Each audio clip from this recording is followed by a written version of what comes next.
So I was able to pick up this core support today, used for $150, which is pretty much a steal. It's in perfect shape. I went ahead and mounted my fan just because it's a lot easier to put the electric fan on right now than once you get the core support in and it's jammed right there on the front of the motor. It's kind of tricky getting it out. So I think I'm ready to go ahead and fit this in, and we'll get a couple of bolts started. I'll run my transmission lines through, my radiator hoses through where they go, and hopefully we'll get this thing bolted up tonight. Okay, I got my transmission cooler lines fed through. My radiator hose is lined up. The bottom one I left tipped up because there's still some antifreeze in it. And we're just going to go ahead now, and we're kind of close to where it goes. We're just going to slide it in place and get a couple of bolts started, and we'll go from there.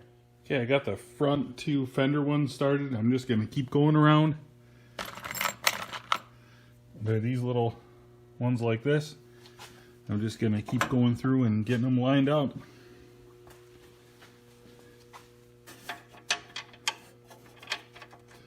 I'm not tightening any of them all the way right now, just getting them started until I get every one of them started.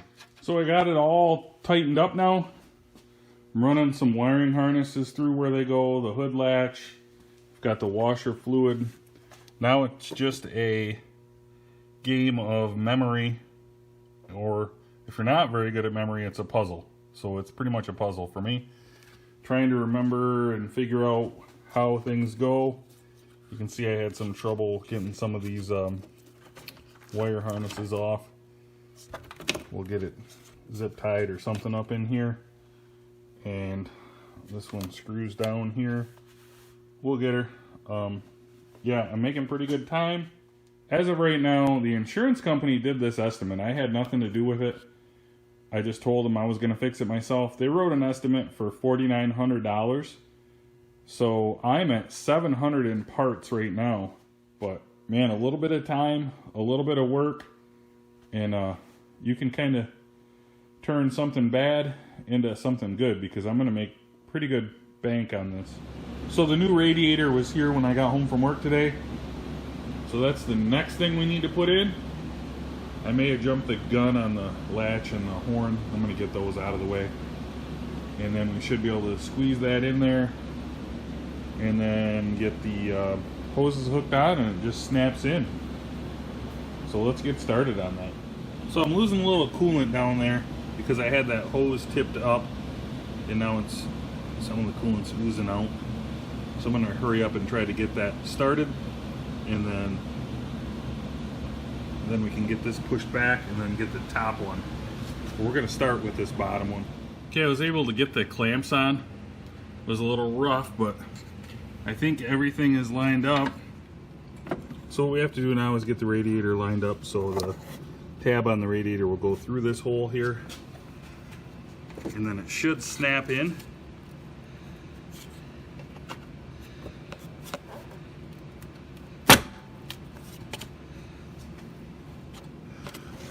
So this side is in. Where the passenger side snaps in is right up here just below the upper radiator hose. So we're going to go ahead and... That one's locked in now. So we're good to go there. The new condenser is the next piece of the puzzle.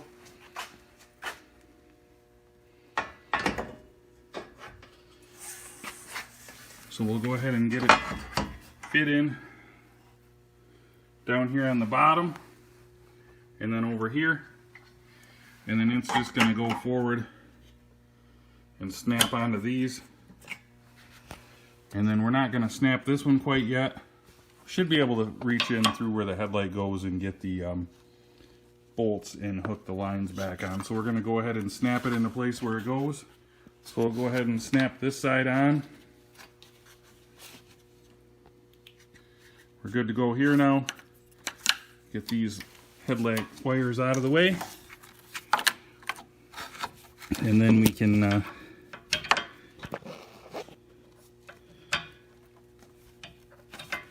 get the lines hooked back on. Looks like they might be slightly bent.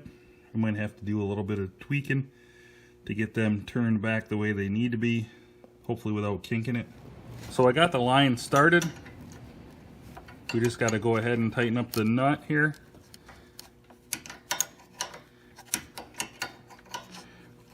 And then we can, once we get this one tightened, we'll put the top one on and tighten it up.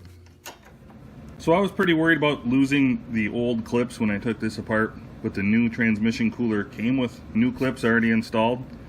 This is really pretty easy. You just get it lined up, push it in,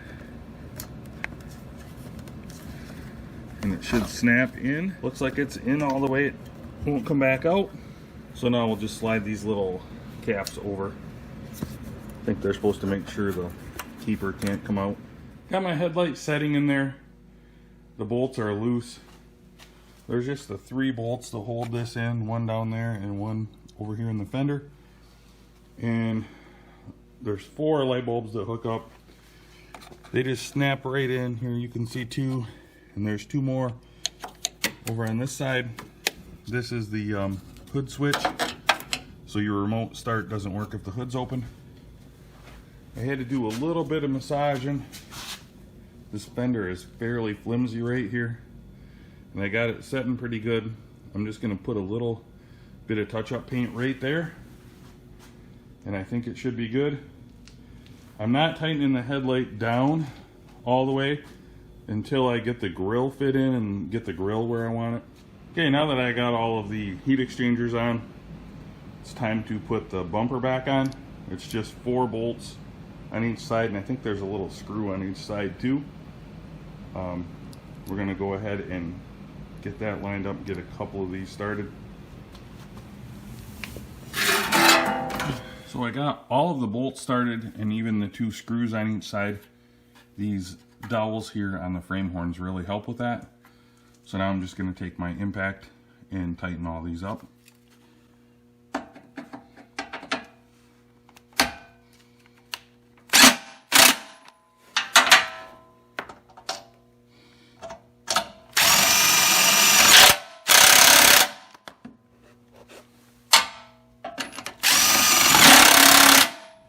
Okay, I'm just kind of test fitting the grill on.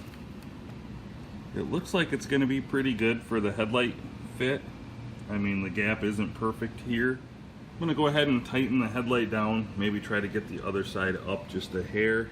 So I know we lost a little bit of transmission fluid out of the cooler, so instead of buying any transmission fluid, I just put one of these bottles of Lucas transmission fluid stuff in it. I've had good luck with this stuff. I really like it. When I change the transmission fluid on any vehicle with high mileage, I always put a bottle of this in with the fresh fluid.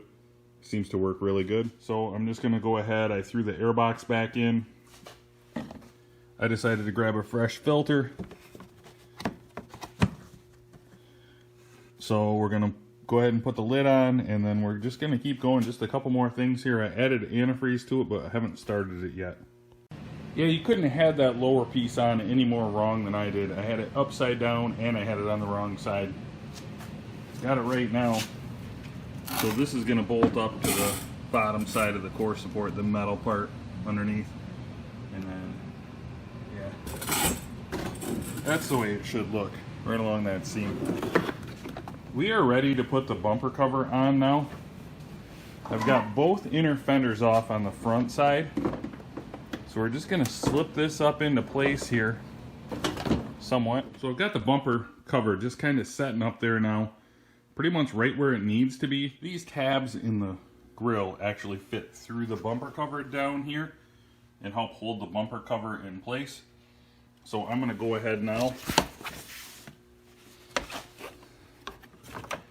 and I'm going to knock everything down. But I'm going to go ahead and snap these through and then use that to lift the bumper cover up and get it where it needs to go. And then we'll put the push pins in here once we get it, and it should hold things in place pretty good. There we go. So the grill is in, starting to look pretty sharp. Just got to finish getting the bumper cover bolted on now. Okay, when my bumper cover's on here like this, there's nothing holding it right here to keep that from pushing in. I didn't have any damage on this side of the car, but apparently this bracket wasn't in there. This bracket's going to bolt up right here, and then the bumper cover slides over it, and it's supposed to fasten on those. It's supposed to fasten on these 3 spots. Okay, I've got the bracket support screwed on with the 2 screws. We're going to lift this up into place and kind of push it up on there maybe. So all in all, I would say this job went pretty well. Was able to make pretty good money fixing this car myself. And I got this car back on the road quicker than if we would have sent it to a body shop. I think we would have waited a long time. It looks really good. The only problem has been the Freon has been a disaster.